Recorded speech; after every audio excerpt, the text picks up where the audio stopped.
LAC पर इसलिए चीन पीछे हट रहा है क्योंकि वो बेचैन है। उसके सैनिक ठंड सहन नहीं कर पा रहे हैं, उनके हथियार जम गए हैं। दूसरी तरफ भारत के शूरवीर अपनी ट्रेनिंग और जज्बे के दम पर -60 डिग्री में भी डटे हुए हैं। इंडिया टीवी पहुंचा है उस जगह पर जहां इन जवानों को फौलाद बनाया जाता है।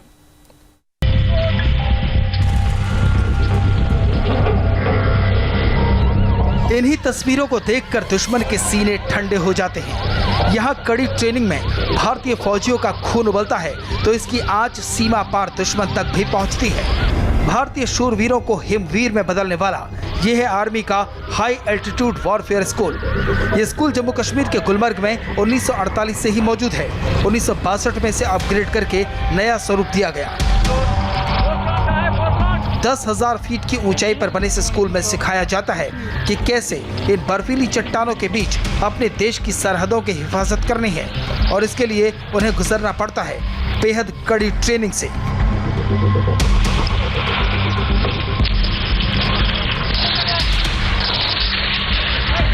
स्किंग ट्रेनिंग के दौरान यहाँ एक जवान को 25 से 30 केजी का एक बैग हमेशा साथ रहता है, जिसमें आर्म्स एम्यूनिशन के अलावा गर्म पानी, बिस्किट और पैकेट फूड और मेडिसिन होती है, ताकि अगर यहाँ बर्फीले तूफान में कोई जवान फंस जाए उसे जल्द से जल्द रेस्क्यू कर उसे मेडिसिन और खाने पीने की चीज़ें मुहैया की जा सके। ये सख्त ट्रेनिंग का ही कमाल है कि जहां इंसान खड़ा नहीं हो सकता वहां ये जवान बेहद तेजी से दुश्मन की पहचान करते हैं और पलक झपकते ही उसका काम तमाम हो जाता है।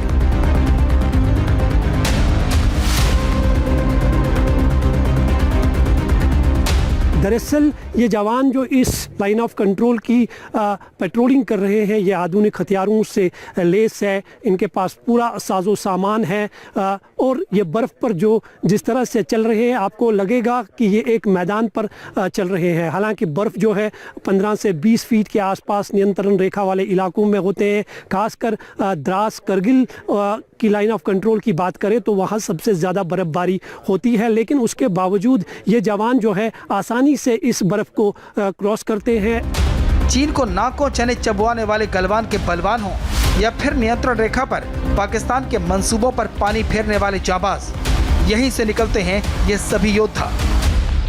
तो ये जवान आप देख सकते हैं प्रतिदिन करीबन 250 से 300 जवान जो है हाई ऑल्टीट्यूड वॉरफेयर आर्मी के स्कूल में ट्रेनिंग लेते हैं और 250 से 300 के आसपास जवानों की जो ये ट्रेनिंग होती है, बेसिक ट्रेनिंग 9 हफ्तों की होती है और उसके बाद 3 हफ्तों की एडवांस ट्रेनिंग होती है, जहां पर जवानों को पूरी तरह से सियाचिन, करगिल, लद्दाख और सिक्किम जैसी नियंत्रण रेखा पर तैनात होने के लिए यहाँ पर ट्रेन किया जाता है। जवानों को आधुनिक संसाधन दिए जाते हैं जिससे कि वो हर चुनौती का मुकाबला कर सकें, फिर वो चुनौती कुदरत की हो या दुश्मन की।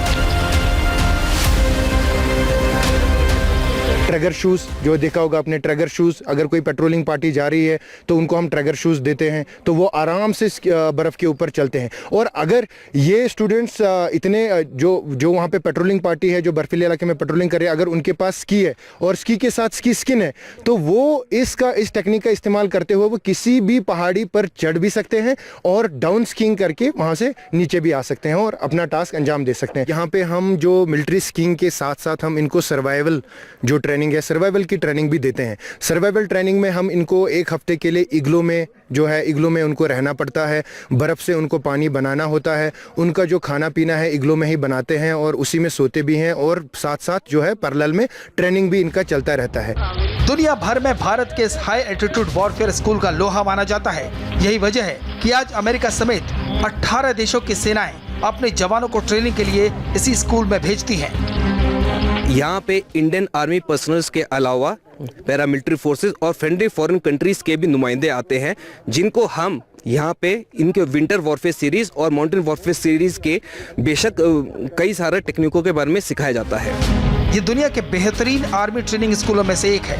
यहीं से देश को मिलते हैं जाबाज सिपाही जो इस स्कूल से निकल कर करते हैं भारतीय सीमाओं की रक्षा और तभी देशवासी सोते हैं चैन की नींद।